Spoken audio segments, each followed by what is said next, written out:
Imagine waking up tomorrow and discovering that money no longer exists. No bank accounts, no investments, no debt, just gone. Who would you be in that world?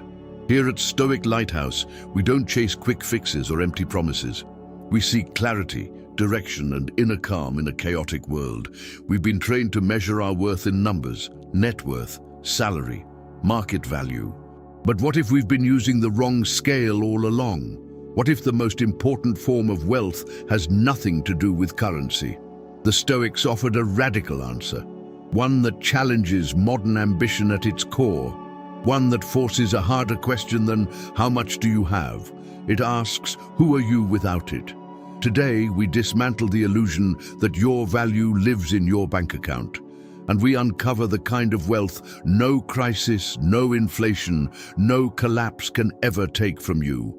Number 1, the trap of external wealth. We live in a culture that quietly whispers and sometimes aggressively shouts that more is always better. More income, a bigger house, a newer car, a stronger portfolio. From childhood, we absorb the message that success is visible, measurable, displayed, and so we run, we chase promotions, we compare lifestyles, we scroll through curated lives and feel the subtle pressure to upgrade our own. The finish line keeps moving, but we rarely question the race itself. Seneca saw this pattern nearly 2,000 years ago. He warned that wealth, when misunderstood, stops being a tool and becomes a fever. Seneca wrote, "It is not the man who has too little, but the man who craves more, that is poor." That line hits hard in a consumer society. The problem isn't money itself. The Stoics never demonized wealth. They classified it as a preferred indifferent, useful, yes, powerful sometimes, but never the source of moral worth. External wealth is unstable by nature. Markets fluctuate, businesses fail, economies shift, even physical health can change overnight. When your identity is fused with what can vanish, anxiety becomes permanent. You don't own your possessions, you manage them temporarily, and if your sense of self depends on them, then your inner stability rises and falls with forces you do not control. That is the trap.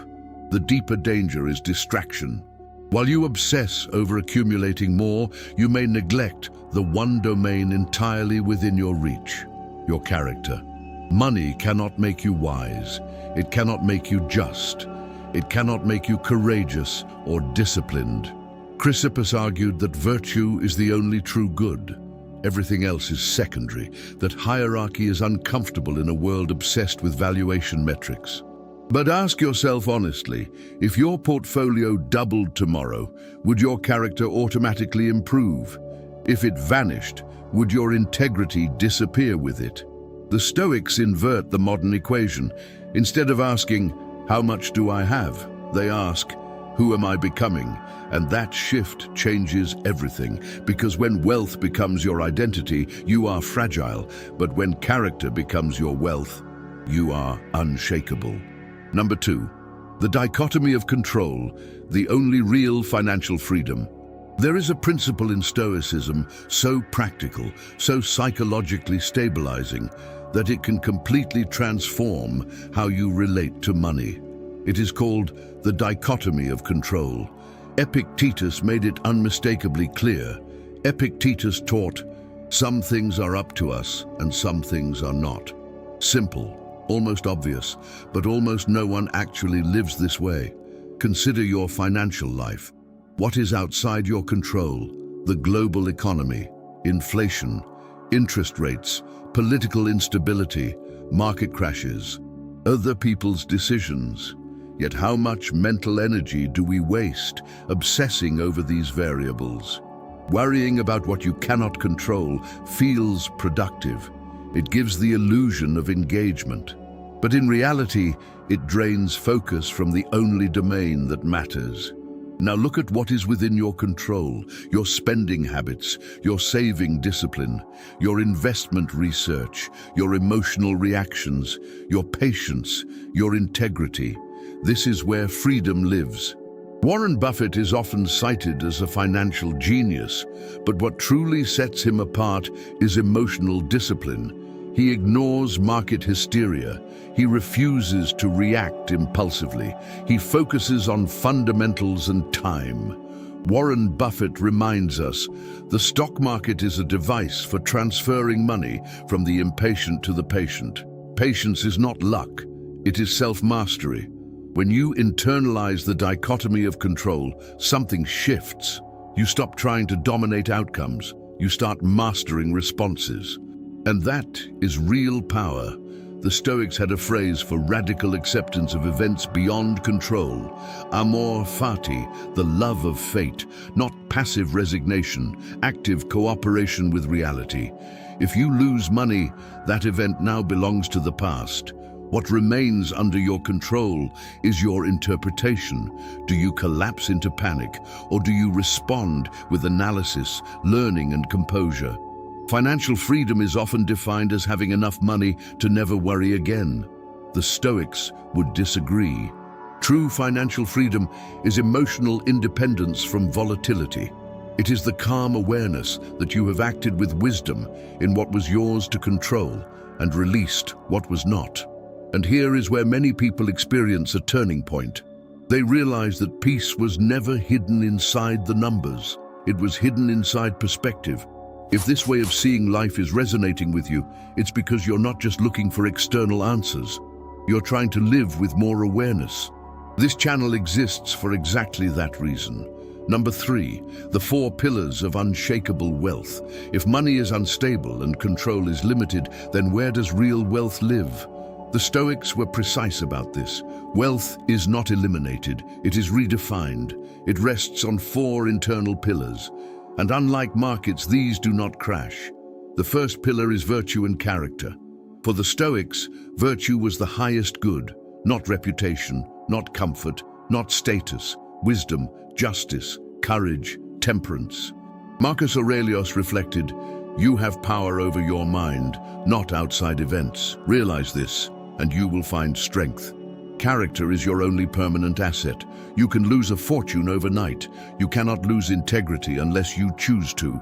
The second pillar is autonomy. Money, at its best, is a tool for freedom, not indulgence, not ego, but choice. The ability to say no to work that violates your principles. The ability to walk away from toxic environments. The ability to structure your time around what matters. Wealth is not measured by what you own. It is measured by how free you are to act according to your values. The third pillar is human connection. At the end of life, no one asks to see their bank statement. They remember conversations, shared struggles, laughter, loyalty. The Stoics believed in sympathia, the understanding that we are deeply interconnected. External success without meaningful connection produces isolation, not fulfillment. Money can facilitate connection, but it cannot replace presence. The fourth pillar is contribution. Zeno taught that we are citizens of a greater community. Our role is not merely to consume, but to participate. Your legacy is not the size of your estate. It is the impact of your actions. Did you create opportunities? Did you uplift others? Did you act with fairness when you had power? Contribution transforms wealth from accumulation into purpose. When these 4 pillars are stable, external volatility becomes secondary. Virtue anchors you. Autonomy empowers you. Connection humanizes you. Contribution elevates you. This is wealth that no recession can erase. Number 4, from having to being. The inner shift that changes everything. Philosophy means nothing if it cannot survive Monday morning. So how do you actually move from having to being? How do you detach your identity from numbers and anchor it in character? The shift begins with disciplined perception. First, practice strategic gratitude, not shallow positivity, not denial of ambition, a deliberate recognition of what is already sufficient. When you consciously acknowledge the roof over your head, the skills you've developed, the relationships you've built, you weaken the endless hunger for more.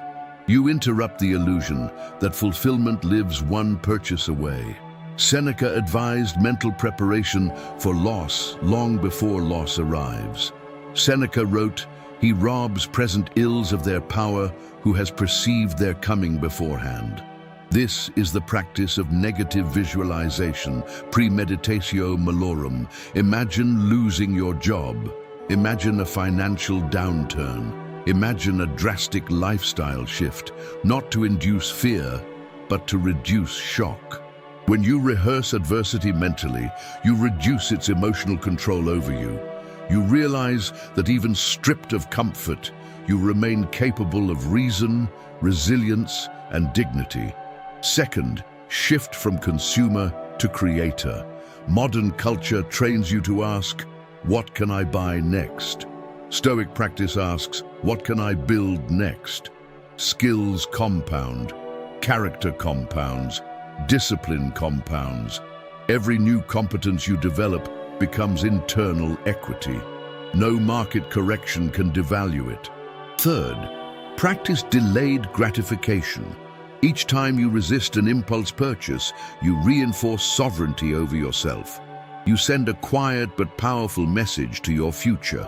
My long-term integrity matters more than my short-term craving.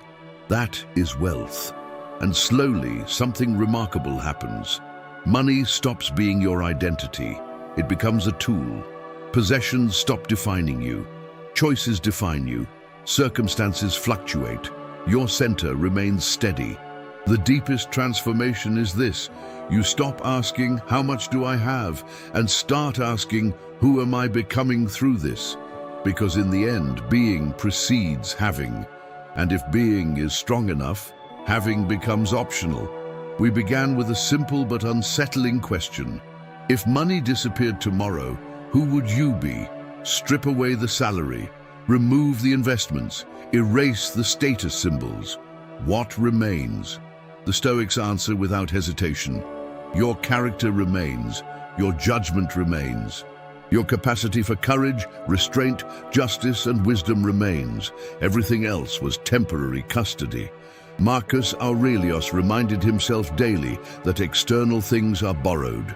Fortune gives, fortune takes, but your response is always yours. And this is the quiet revolution Stoicism proposes. Wealth is not what surrounds you, it is what stabilizes you. A crisis can empty your accounts. It cannot empty your discipline. It cannot bankrupt your integrity. It cannot foreclose on your inner freedom. The world measures success in accumulation. The Stoic measures success in alignment. When your identity is rooted in virtue, volatility loses its power to terrify you. You may feel disappointment. You may feel loss. But you do not lose yourself. And that is unshakable wealth. Everything external can collapse, but the architecture of your character determines whether you collapse with it.